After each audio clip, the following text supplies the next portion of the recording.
RPSC school व्याख्याता exam की पुरानी परीक्षाओं में राजस्थान कला संस्कृति एवं इतिहास, भारतीय इतिहास तथा भारतीय राष्ट्रीय आंदोलन से संबंधित जो भी प्रश्न पूछे गए हैं उनको अब हम देखते हैं।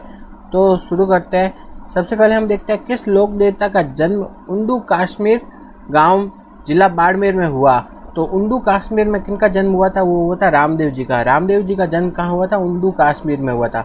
नेक्स्ट हम देखते हैं निम्न में से कौन सी सैनिक छावनी राजपूताना में स्थित नहीं थी। तो कौन सी सैनिक छावनी है जो कि राजपूताना में नहीं थी? तो राजपूताना में कौन सी सैनिक छावनी नहीं थी? टोंक। तो राजपूताना में कितनी 6 सैनिक छावनियाँ थी। नसीराबाद, नीमच, देवली, ब्यावर, एरिनपुरा और खेरवाड़ा, ये 6 सैनिक छावनियाँ थी। नसीराबाद, नीमच, देवली, ब्यावर, एरिनपुरा और खेरवाड़ा, ये 6 सैनिक छावनियाँ थी राजपूताना में।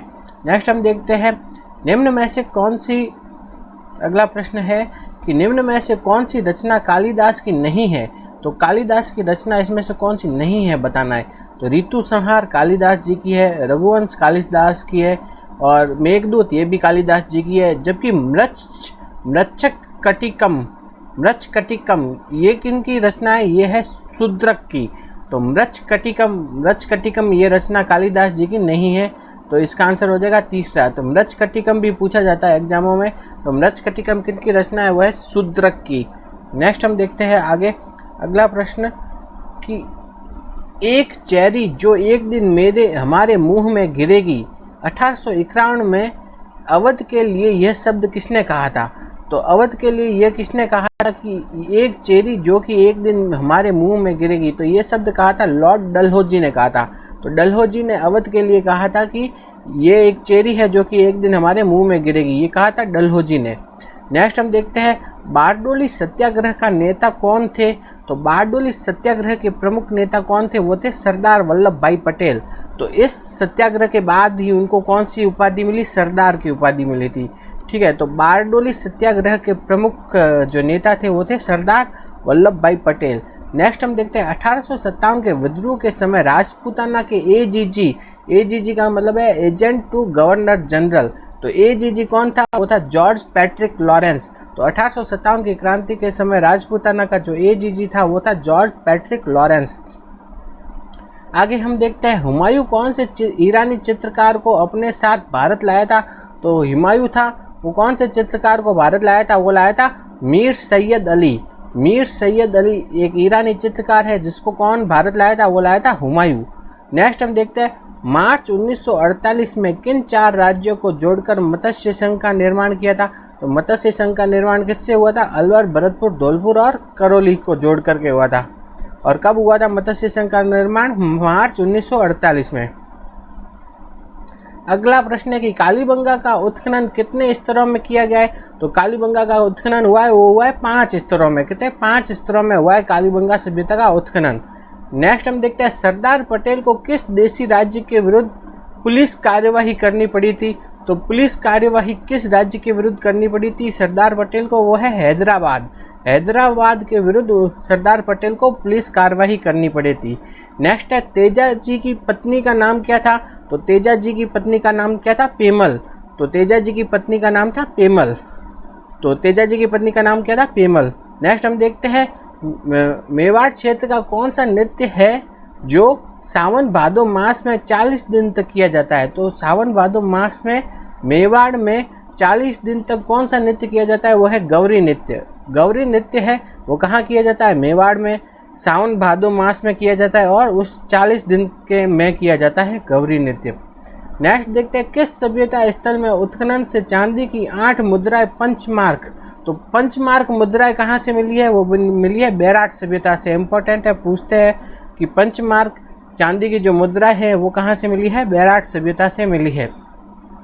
अगला प्रश्न हम देखते हैं श्रीनिवास शास्त्री, जी के देवधर, NM जोशी, हृदयनाथ कुंजरू, ये सब किस संस्था से संबंधित है? ये है भारत सेवक समाज संस्था से। भारत सेवक समाज संस्था से ये संबंधित थे। नेक्स्ट हम देखते हैं राणा सांगा की मृत्यु के बाद मेवाड़ के शासक कौन बने थे? वो बने थे राणा रतन सिंह। तो राणा सांगा है उनकी मृत्यु के बाद मेवाड़ के शासक बने थे राणा रतन सिंह बने थे। नेक्स्ट हम देखते हैं अगला प्रश्न मुगल कालीन किस इमारत में पहली बार दोहरे गुंबद निर्माण की शैली का प्रयोग देखने को मिलता है? तो पहली बार दोहरे गुंबद की जो शैली है वो कौन सी इमारत में देखने को मिलती है? वो है हुमायूं का मकबरा। तो हुमायूं का मकबरा में पहली बार क्या मिलता है देखने को? वो मिलता है दोहरा गुंबद। तो दोहरे गुंबद पहली बार कौन से इमारत में देखने को मिलती है? हुमायूं के मकबरे में। नेक्स्ट हम देखते हैं गणेश्वर से प्राप्त मृदभांड किस प्रकार के हैं? तो गणेश्वर सभ्यता से प्राप्त जो मृदभांड है वो क्या है? गैरिक मृदभांड, यानी कि गेरुए रंग के है। तो गणेश्वर सभ्यता से जो मृदभांड मिले वो है गैरिक यानी गेरुए रंग के है। नेक्स्ट हम देखते हैं 25 मार्च 1948 को उद्घाटित संयुक्त राजस्थान का प्रधानमंत्री किसे बनाया गया था? तो संयुक्त राजस्थान का जो प्रधानमंत्री बनाया गया था वो बनाया गया था गोकुल लाल असावा को। किनको बनाया था? गोकुल लाल असावा को। नेक्स्ट देखते हैं गुप्तकालीन दशावतार मंदिर कहाँ है? तो दशावतार मंदिर कहाँ है? देवगढ़ में, देवगढ़ का दशावतार मंदिर। नेक्स्ट हम देखते हैं निम्न में से कौन सा नाटक कालिदास का नहीं है? तो कालिदास जी का नाटक कौन सा नहीं है? अभिज्ञान शाकुंतलम कालिदास जी का है। मल्लिका विघ्निमित्र ये भी कालिदास का है। विक्रमोर्वशीय ये भी कालिदास का न है, जबकि हयग्रीव वध ये कालिदास का नहीं है। तो इसका आंसर हो जाएगा 3। नेक्स्ट हम देखते हैं 1857 की क्रांति के दौरान निम्न में से किसके द्वारा मुगल बादशाह को निष्ठा का प्रतीक नजर भेंट की गई? तो निष्ठा का जो प्रतीक है नजर वो कौन से शासक ने मुगल बादशाह को पेश किया था? वो है समोद के रावल शिव सिंह ने। तो सामोद के रावल शिव सिंह ने जो निष्ठा का प्रतीक नजर है वो भेंट की थी मुगल बादशाह को। नेक्स्ट हम देखते हैं 1857 के विद्रोह के समय गवर्नर जनरल कौन थे? तो लॉर्ड कैनिंग। तो 1857 की क्रांति हुई थी तो गवर्नर जनरल कौन था? वो था लॉर्ड कैनिंग था। और राजस्थान का एजीजी कौन था? वो था एजीजी मतलब एजेंट टू गवर्नर जनरल, वो था जॉर्ज पैट्रिक लॉरेंस। और भारत का गवर्नर जनरल कौन था? वो था लॉर्ड कैनिंग। नेक्स्ट हम देखते हैं अगला प्रश्न। अगले प्रश्न में क्या पूछा गया है? अगला प्रश्न देखते हैं कि 1918 में अहमदाबाद कपड़ा मिल हड़ताल में गांधी जी को किसने बुलाया था? तो अहमदाबाद की जो कपड़ा मिल हड़ताल थी उसमें नेतृत्व करने के लिए गांधी जी को बुलाया था। वो बुलाया था अनुसुईया साराभाई ने। तो 1918 में जो अहमदाबाद है उसकी कपड़ा मिल में हड़ताल हुई थी, उसमें गांधी जी को नेतृत्व करने के लिए किसने बुलाया था? वो बुलाया था अनुसुईया साराभाई ने बुलाया था। जबकि एक इम्पोर्टेंट प्रश्न ये भी है राजकुमार शुक्ला। तो राजकुमार शुक्ला ने गांधी जी को नेतृत्व करने के लिए कहाँ बुलाया था? चंपारण में। तो ये भी पूछा जाता है, इम्पोर्टेंट है।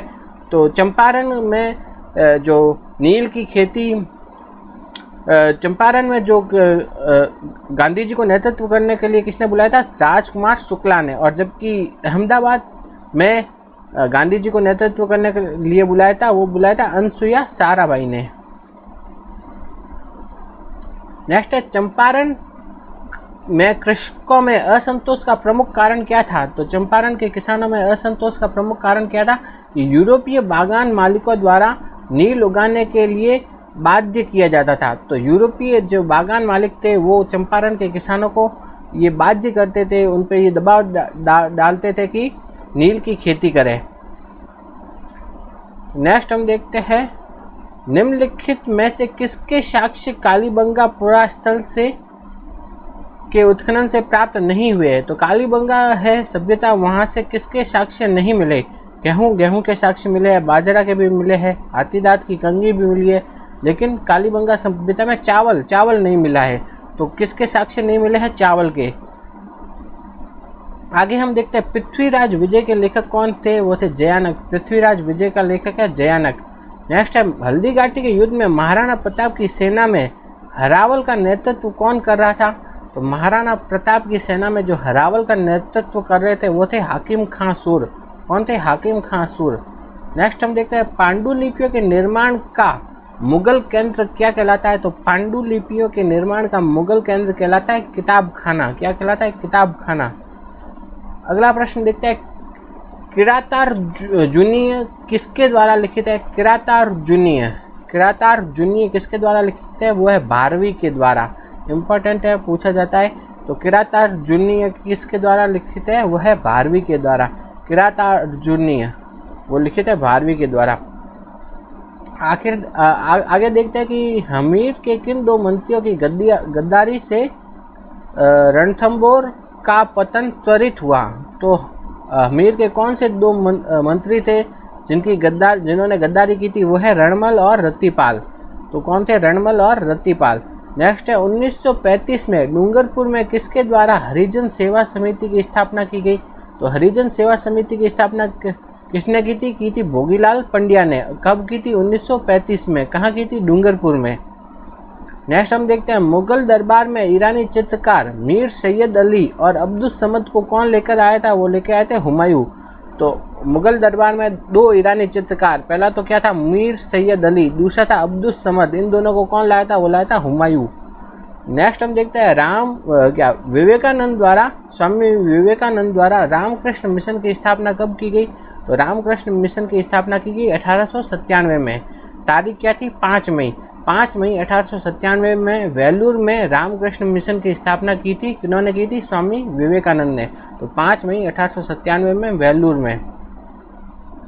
नेक्स्ट देखते हैं खानवा के युद्ध में भीषण घायल हो जाने के कारण राणा सांगा का स्थान किन्होंने लिया था? तो वो लिया था राजा अज्जा झाला ने। तो जो खानवा के युद्ध में भीषण घायल हो जाने के कारण राणा सांगा का स्थान किन्होंने लिया था? वो लिया था राणा अज्जा झाला ने। नेक्स्ट हम देखते हैं अगला प्रश्न क्या पूछा गया है? राजस्थान का फूलडोल महोत्सव किस धार्मिक संप्रदाय द्वारा मनाया जाता है? तो फूलडोल महोत्सव मनाया जाता है, वो मनाया जाता है राम स्नेही संप्रदाय द्वारा। किनके द्वारा? राम स्नेही संप्रदाय द्वारा मनाया जाता है फूलडोल महोत्सव। नेक्स्ट है कि किस लोक संत की स्मृति में प्रतिवर्ष चैत्र अमावस्या को जोधपुर के कोलू अथवा कोलूमंड गांव में विशाल मेला लगता है? तो कोलूमंड फलोदी में है। तो कोलूमंड में जो विशाल मेला लगता है वो किनकी स्मृति में लगता है? वो लगता है पाबूजी की स्मृति में लगता है विशाल मेला। नेक्स्ट देखते हैं चित्रकार साहिब राम राजस्थानी चित्रकला के किस स्कूल से संबंध थे? तो साहिब राम थे ना, वो कौन सी चित्रशैली से संबंधित है? ढूंढाड़ चित्रशैली से। तो साहिब राम थे, वो कौन सी चित्रशैली से संबंधित है? ढूंढाड़। नेक्स्ट देखते हैं कि निम्नलिखित कथनों में से कौन सा एक कथन अजमेर के चौहान राजा अजय राज के विषय में सही नहीं है पूछा है। ठीक है, तो अजय राज ने अजमेर के नवीन नगर की स्थापना की थी, ये बिल्कुल सही है। तो अजमेर की स्थापना किन्होंने की थी? अजय राज ने। अगला है कि पृथ्वीराज विजय के अनुसार अजय राज ने गजन मतंग अर्थात गजनी के मुस्लिम आक्रांताओं को पराजित किया था। तो गजनी के जो मुस्लिम आक्रांता है उनको पराजित किया था किन्होंने? अजय राज ने। तो ये भी बिल्कुल सही है। नेक्स्ट है दिल्ली को अपने अधिकार में लेने वाले वो पहले चौहान शासक थे। नहीं, ये सही नहीं है। ये कथन क्या है? गलत है। तो दिल्ली पर अधिकार करने वाले पहले चौहान शासक तो कौन थे? वो थे विग्रहराज चतुर्थ। तो दिल्ली पर जो अधिकार करने वाले पहले चौहान शासक थे वो थे विग्रहराज चतुर्थ। तो इसका आंसर हो जाएगा 3rd। चौथा कथन भी देख लेते हैं। कुछ सिक्कों पर उनकी रानी सोमला देवी का नाम उल्लेखित है। तो सोमला देवी का नाम भी है कुछ सिक्कों पे लिखा हुआ। सोमला देवी का नाम है कुछ सिक्कों पे। नेक्स्ट हम देखते हैं बेराठ में उत्खनन निम्नलिखित में से किसके नेतृत्व में करवाया गया था? दयाराम साहनी। तो बेराठ में उत्खनन का काम किया था दयाराम साहनी ने। नेक्स्ट है अढ़ाई दिन का झोपड़ा कहाँ है? अजमेर में स्थित है। अगला प्रश्न है नानक भील नामक किसान की मृत्यु निम्नलिखित किस कृषक आंदोलन के दौरान हुई थी? तो नानक भील थे, उनकी मृत्यु कौन से किसान आंदोलन में हुई थी? वो हुई थी बूंदी के किसान आंदोलन में। तो नानक भील की मृत्यु हुई थी बूंदी के किसान आंदोलन में। नेक्स्ट हम देखते हैं मंडोर शाखा के निम्नलिखित प्रतिहार शासकों पर विचार कीजिए। तो इनका क्रम बताना है, कालानुक्रम बताना है। तो सबसे पहले कौन आए? रज्जिला, फिर नागभट्ट प्रथम, फिर टाटा और फिर बाउका। तो इनका क्रम यही है। तो सबसे पहले तो इसका आंसर हो जाएगा 4th। तो पहले कौन आए? रज्जिला, फिर नागभट्ट, फिर टाटा, फिर बाउका। तो ये हो गया उनका क्रम। नेक्स्ट देखते हैं अगला प्रश्न। महोबा विजय के बाद पृथ्वीराज तृतीय ने वहाँ का प्रशासक किसे नियुक्त किया था? वो होता है पज्जुन राय को। महोबा विजय के बाद पृथ्वीराज तृतीय थे, उन्होंने वहाँ का शासक किसे नियुक्त किया था? वो किया था पज्जुन राय को। अगला प्रश्न है, मांदलिया नामक आभूषण महिलाओं द्वारा शरीर के किस अंग में पहना जाता है? तो मांदलिया कहाँ पहना जाता है? गले में पहना जाता है मांदलिया। अगला प्रश्न है, राजस्थान का कौन सा स्थान होली के पर्व के अवसर पर ईलोजी की सवारी के लिए जाना जाता है? तो ईलोजी की सवारी कहाँ निकलती है? वो निकलती है बाड़मेर में। ईलोजी की सवारी निकलती है बाड़मेर में। नेक्स्ट है, राजस्थानी साहित्य विषयक लेखक और उनकी पुस्तकों के बारे में अपन को ये मैच करना है। तो विरुद्ध छत्री किन्होंने लिखी थी? दुर्सा आडा ने, बिल्कुल सही है। पाबूजीरा छंद लिखा था बीठू मेहा ने, ये भी बिल्कुल सही है। झूलना दीवान श्री प्रताप जीरा, तो ये इनका संबंध ये किससे? साधु माला। नेक्स्ट है, सूरज प्रकाश ईश्वरदास जी ने नहीं लिखी थी, वो लिखी थी कर्णीदान ने। सूरज प्रकाश लिखी थी कर्णीदान ने। और ईश्वरदास उन्होंने क्या लिखी थी? देवयान हरिरस ये लिखा था। तो सूरज प्रकाश लिखी थी कर्णीदान ने। आगे हम देखते हैं, निम्न में से कौन सा आभूषण पैरों में पहना जाने वाला नहीं है? तो पैरों में पहना जाने वाला कौन सा नहीं है? नुपुर पैरों में पहनते हैं, झांझर, लंगर ये सब पैरों में पहनते हैं। जबकि नोगरी है, नोगरी कहाँ पहना जाता है? हाथ में। नोगरी कहाँ पहना जाता है? हाथ में। तो पैरों में पहना जाने वाला कौन सा नहीं है? नोगरी। आगे हम देखते हैं, 1303 में चित्तौड़ अभियान के दौरान मुस्लिम इतिहासकार जो कि अलाउद्दीन खिलजी के साथ गया था, वह कौन था? तो अलाउद्दीन खिलजी के साथ चित्तौड़ कौन गया था? वो है अमीर खुसरो। कौन था? अमीर खुसरो। नेक्स्ट है, औरंगजेब द्वारा मेवाड़ के महाराणा राज सिंह के विरुद्ध किस वर्ष युद्ध प्रारंभ किया गया था? तो है 1679 ईस्वी में। कब है? 1679 ईस्वी में किया गया था। अगला प्रश्न देखते हैं, राजस्थान के किस जिले में जसनाती सिद्धों के अग्नि नृत्य का उद्भव हुआ? तो अग्नि नृत्य कहाँ किया जाता है? वो किया जाता है बीकानेर में, कतरियासर बीकानेर में, और जसनाती सिद्धों के द्वारा किया जाता है। नेक्स्ट हम देखते हैं, किस दुर्ग में सैयद मीरन शाह की दरगाह है? तो सैयद मीरन शाह की दरगाह कहाँ है? अजमेर के तारागढ़ में। सैयद मीरन शाह की दरगाह है अजमेर के तारागढ़ में स्थित है।